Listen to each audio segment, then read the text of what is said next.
किसानों के सारे भ्रम टूट गए। 70 साल से उनको बेवकूफ बनाया गया, उनको आत्महत्या करने के लिए मजबूर कर दिया गया।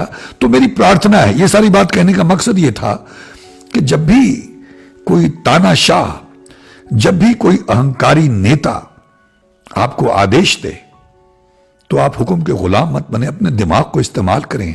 जरा सोचें कि आपके सामने खड़ा कौन है। क्या ये सारी जनता जब ये वोट दे के उनको सत्ता में लाती तो अक्लमंद होती है? और अब जब अपने अधिकारों की बात कर रही है, अपने हकों की बात कर रही है, अपने वजूद की लड़ाई लड़ रही है, उनकी जमीनें जो उनकी मां है उसको बचाने की लड़ाई लड़ रही है, तो अब वो कौन हो गए? कुछ लोगों ने कहा ये तो आतंकवादी, तो खालिस्तानी है। लानत है ऐसे लोगों पे, उन्हें शर्म आनी चाहिए। मतलब गिरावट की कोई सीमा होती है।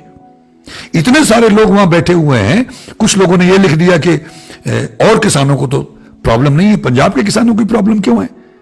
अरे भाई, जब सर देने थे, जब फांसी चढ़ना था, जब अंग्रेजों के साथ लड़ना था, तब भी यही पंजाबी, यही सिख लोग थे। तब तो किसी ने नहीं कहा कि ये पंजाबी क्यों फांसी चढ़ रहे हैं, तब तो किसी ने नहीं कहा कि ये पंजाबी क्यों अपना सर कलम करवा रहे हैं, क्यों फांसी चढ़ रहे हैं, क्यों काले पानी की सजा भुगत रहे हैं। तब भी यही लोग थे। मतलब सबसे ज्यादा कुर्बानियां तब भी नहीं की थी। पाकिस्तान चाइना से जंग होती है तब भी यही लोग लड़ते हैं, तब भी यही सबसे ज्यादा कुर्बानियां देते हैं। तब तो आप ये बात नहीं कहते हो कि इनको क्या पड़ी हुई है, पूछ दबाओ पीछे और दुबक जाओ। अब लोग ये बात करते हैं, उनको शर्म नहीं है। लानत है ऐसे लोगों पर जो इस तरह की गंदी सियासत करके इस तरह की बकवास करते हैं सोशल मीडिया में कि इन किसानों को बड़ी दिक्कत है। भाई इनको क्या प्रॉब्लम है, दूसरे किसानों को नहीं है? आप जरा दूसरे किसानों का हाल तो देखिए। आप यूपी में, बिहार में, मध्य प्रदेश में, राजस्थान में किसानों का हाल तो देखिए। तो अगर इनके गुरुओं में एक परिपाटी, इनके जीन्स में, इनके डीएनए में बहादुरी है, दिलेरी है, वो पुलिस वाले उन पर लाठियां चला रहे हैं और ये उनको लंगर खिला रहे हैं, पानी पिला रहे हैं, तो ना सरकार को शर्म है, ना उस पुलिस बल को शर्म है कि अगर सरकार ने उनको भेजा था तो उनके खाने का इंतजाम तो कर देते कि तुमने खूब लाठियां चलाई, खूब तुमने वाटर कैनन चलाई, खूब तुमने बहादुरी का काम किया।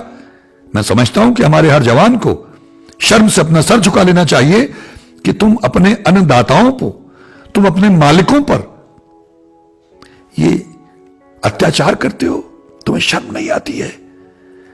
विदेशों में जब उनकी आर्मी को, उनकी पुलिस को यह लगा कि ये लोग सही है, जनता सही है, तो वहीं खड़े खड़े वो जनता के साथ हो गए। हमको क्या हो जाता है, जब अंग्रेज थे तब भी तो हमारे ही लोगों ने उनकी फौज ज्वाइन की, उनकी पुलिस ज्वाइन की और हमारे लोगों को बूटों से रौंदा, हमारे क्रांतिकारियों को, हमारे देशभक्तों को रौंदा, मार डाला। लाजपत राय जी को हमारे ही लोग थे, उन्होंने हमारे ही लोगों को हमारे ही खिलाफ इस्तेमाल किया था। और अब ये भूरे और काले अंग्रेज उनसे भी कहीं ज्यादा खतरनाक हैं, तो इनको पहचानो भाई। मैं हर पुलिसकर्मी से प्रार्थना करता हूं, हर ऑफिसर से प्रार्थना करता हूं कि थोड़ा सा अपने दिमाग पे जोर डालो।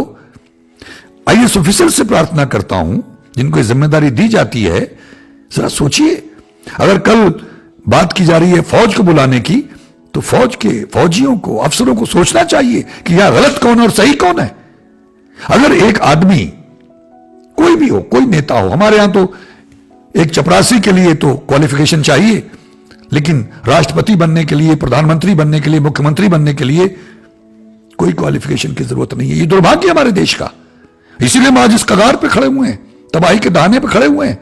तो आप कैसे मानेंगे कि उनका फैसला सही है? और ये जो इतने लोग खड़े हुए हैं, अब तो यूपी से, बिहार से, राजस्थान से, हरियाणा से, मध्य प्रदेश से, महाराष्ट्र से सारे किसान आ रहे हैं। और मैं समझता हूं कि अब किसी भी किसान को बैठना नहीं चाहिए, क्योंकि किसानों के साथ हमेशा से अन्याय हुआ, मजदूरों के साथ अन्याय हुआ, गांव के साथ अन्याय हुआ है। अब हर गांव के लोगों को, किसानों को, मजदूरों को उठना चाहिए और हमारे देश के हर सज्जन को, हर देशवासी को, हर नागरिक को इनके साथ खड़ना चाहिए। मैं उन लोगों के जज्बों को सल्यूट करता हूं जो भाई कंबल लेके आ गए, कंबल बांटने लग गए।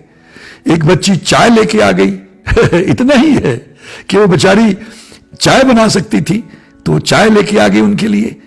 ऐसे ही लोग लंगर लेके आ रहे हैं, खाना लेके आ रहे हैं किसानों के लिए। इन्होंने हमको हमेशा खिलाया है, हमारा पेट भरा है, हमारा चूल्हा जलाया है, चाहे हम कोई भी हों। आज हमारी जिम्मेदारी है। इन्होंने हमेशा हमसे कभी कुछ मांगा नहीं है, अब भी नहीं मांग रहे। कोरोना के लिए हमको डरा डरा के अंदर घुसेड़ा हुआ है, मास्क लगाए हुए हैं, वैक्सीन की तैयारियां हो रही हैं। ये उसको डिफाई करते हुए लाखों की तादाद में ठंड में बैठे हुए हैं। इन पे गंदे पानी की वो जो गन है वो बौछारें डाली जाती हैं, इनको लाठी से मारा जाता है, लेकिन ये वहां बैठे हुए हैं। हमारे देश के सभी लोगों को अपने बचाव के लिए, अपने देश के बचाव के लिए उनके साथ खड़े होना चाहिए। मैंने पहले भी एक वीडियो में कहा था कि ये फैसला है सबूत देने का कि हम जिंदा हैं या मर गए। अगर जिंदा हो और वास्तव में देशभक्त हो, मैं सभी से कहता हूं, तो आपको तकलीफ होनी चाहिए कि हो क्या रहा है। हमारे नेताओं की अकल को क्या हो गया है? क्यों जबरदस्ती कर रहे हैं? जब वो कह रहे हैं भाई आज तक कभी ऐसा हुआ है कि हमारे देश के लोगों का जबरदस्ती भला किया गया हो? आप क्यों जबरदस्ती कर रहे हैं? उनको नहीं मंजूर है तो क्या ठीक है, नहीं मंजूर है तो कोई बात नहीं। इसमें प्रेस्टीज क्या है? इसमें ईगो की बात क्या, अहंकार की बात क्या है?